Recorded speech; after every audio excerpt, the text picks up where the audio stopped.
ಶಿವರಾಜ್ ಅಂತೇಳಿ ನಾನು ಕ್ಯಾತ್ನಳ್ಳಿ ಗ್ರಾಮ ಪಂಚಾಯತ್ ಸದಸ್ಯರು.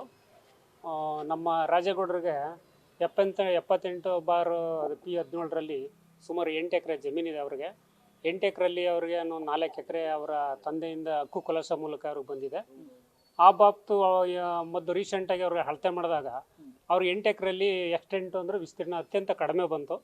ಅನುಮಾನ ಬಂದಾಗ ಅವರು ವ್ಯವಸಾಯ ಮಾಡ್ಕೊಂಡು ಬಂದಿರೋದಕ್ಕೆ ಪಕ್ಕದವರು ತೊಂದರೆ ಕೊಡ್ತಾಯಿದ್ರು.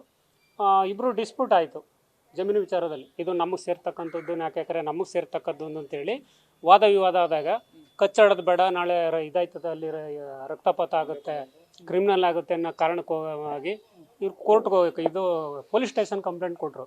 ಸ್ಟೇಷನ್ ಕಂಪ್ಲೇಂಟ್ ಕೊಟ್ಟ ತಕ್ಷಣ ಪೊಲೀಸ್ ಏನು ಮಾಡಿದ್ರು, ನೀವು ಇದು ಸಿವಿಲ್ ಮ್ಯಾಟ್ರು, ನೀವು ಕೋರ್ಟ್ ಹೋಗಿ ತೀರಿಸ್ಕೊಳ್ಳಿ, ನೀವೇನಾದ್ರು ಕ್ರೈಮ್ ಏನಾರು ನೀವು ಬಡ್ದಾಡ್ಕೊಂಡು ಗಲಾಟೆ ಮಾಡೋದಾದರೆ ನಾಳೆ ಕ್ರೈಮ್ ಆಗುತ್ತೆ ಅಂತೇಳಿ ಸಜೆಸ್ಟ್ ಮಾಡಿದ್ರು. ಪೊಲೀಸು ಸಜೆಸ್ಟ್ ಮಾಡಿದ ನಂತರ ಅವ್ರು ಏನು ಮಾಡ್ತಾರೆ, ಕೋರ್ಟ್ ಅಪ್ರೋಚ್ ಮಾಡ್ತಾರೆ ರಾಜೇಗೌಡರು. ಅದು ಸುಮಾರು ದಿನಗಳ ಕಾಲ ನಡೀತದೆ ಕೋರ್ಟಲ್ಲಿ, ಇಬ್ಬರಿಗೂ ಭೂ ವಿವಾದ ನಡೀತದೆ, ತಕರಾರು ನಡೆದಾದ್ಮೇಲೆ ಏನಾಯಿತು, ರಾಜೇಗೌಡರಿಗೆ ಆದೇಶ ಆಗುತ್ತದೆ ಅವ್ರಿಗೆ ಎಂಜಾಯ್ಮೆಂಟ್ಗೆ ತೊಂದರೆ ಕೊಡಬಾರ್ದು ಅಂತೇಳಿ ಇಂಜೆಕ್ಷನ್ ಆರ್ಡರ್ ಆಗುತ್ತೆ, ಅಂದರೆ ಪ್ರತಿಬಂಧಕಾಜ್ಞೆ ಆಗುತ್ತೆ. ಆದರೂ ಕೂಡ ಅಲ್ಲಿ ನಮ್ಮ ರಾಜೇಗೌಡರ ಎದುರು ಅರ್ಜಿದಾರರು ತುಂಬ ಅವ್ರಿಗೆ ಗೂಂಡಗಳನ್ನ ಕರ್ಕೊಂಬಂದು ನ್ಯಾಯಾಲಯದ ಆದೇಶನ ಉಲ್ಲಂಘನೆ ಮಾಡಿ, ನಿರ್ಲಕ್ಷ್ಯ ಮಾಡಿ, ಅದಕ್ಕೆ ಮನ್ನಣೆ ಕೊಡದೆ ತುಂಬ ತೊಂದರೆ ಮಾಡೋದಾಗಿತ್ತು.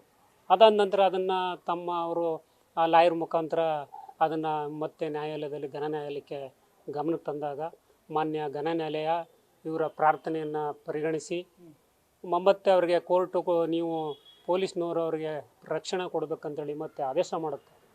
ಅಷ್ಟಾದರೂ ಕೂಡ ರಾಜೇಗೌಡರಿಗೆ ಮಾನ್ಯ ಕಾರ್ಯಾಂಗದಡಿಯಲ್ಲಿ ಕೆಲಸ ಮಾಡ್ತಕ್ಕಂಥ ಪೊಲೀಸ್ ಇಲಾಖೆ ಅವ್ರಿಗೆ ರಕ್ಷಣೆ ಕೊಡೋದಿಲ್ಲ.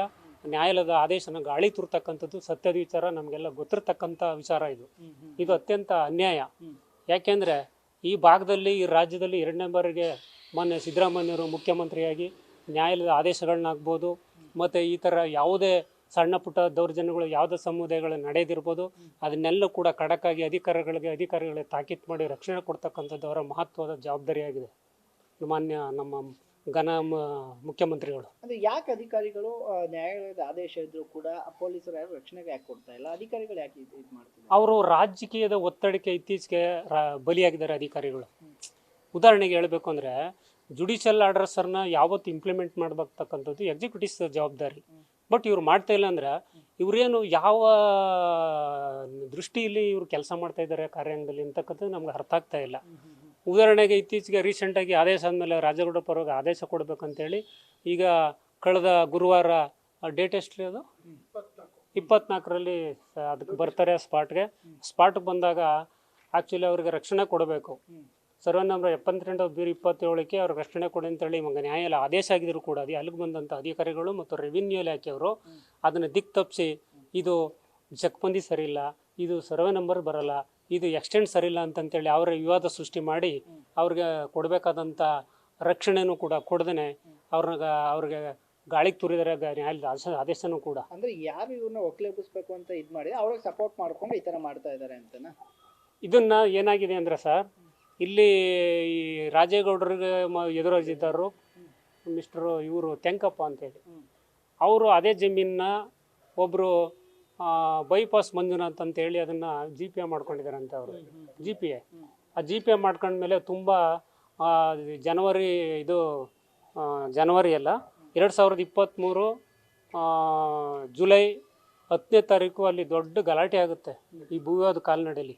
ಹೊರಗಡೆಯಿಂದೆಲ್ಲ ಗೂಂಡಗಳನ್ನೆಲ್ಲ ಕರ್ಕೊಂಡು ಬಂದು ಅವ್ರ ರಾಜೇಗೌಡರ ಮನೆಯವ್ರಿಗೆಲ್ಲ ಮಾರಣಾಂತಿಕವಾಗಿ ಹಲ್ಲೆ ನಡೆಸಿ ಕಲ್ಲು ತೂರಾಟ ಮಾಡಿ ಅವ್ರಿಗೆ ಭಾಳಷ್ಟು ತೊಂದರೆ ಕೊಟ್ಟಿದ್ದಾರೆ. ಅವ್ರು ಉಳಿದಿರೋದೇ ಹೆಚ್ಚು. ಇಷ್ಟಿದ್ರೂ ಕೂಡ ನ್ಯಾಯಾಲಯದ ಆದೇಶಗಳನ್ನು ಗಾಳಿಗೆ ತೂರಿ ಅದಕ್ಕೆ ಮನ್ನಣೆ ನೀಡ್ದೇನೆ, ಗೌರವ ನೀಡ್ದೇನೆ ರಾಜೇಗೌಡರಿಗೆ ತುಂಬಲಾರದಂಥ ನಷ್ಟ ಆಗಿದೆ, ತುಂಬಲಾರದಂಥ ನೋವಾಗಿದೆ. ಮಾನವೀಯತೆ ದೃಷ್ಟಿಯಿಂದ ಇನ್ಮೇಲಾದರೂ ಅಧಿಕಾರಿಗಳಾಗ್ಬೋದು, ಆ ಕ್ಷೇತ್ರದ ಶಾಸಕರಾಗ್ಬೋದು, ನ್ಯಾಯಾಂಗ ದೃಷ್ಟಿಯಿಂದ ಕೂಡ ಅವ್ರಿಗೆ ರಕ್ಷಣೆ ಕೊಟ್ಟು ಅವ್ರಿಗೆ ಬದುಕೋದಕ್ಕೆ ಅವಕಾಶ ಮಾಡಿಕೊಡ್ಬೇಕು ಅಂತೇಳಿ ನಾವು ಈ ಮೂಲಕ ವಿನಂತಿ ಮಾಡ್ತೀವಿ.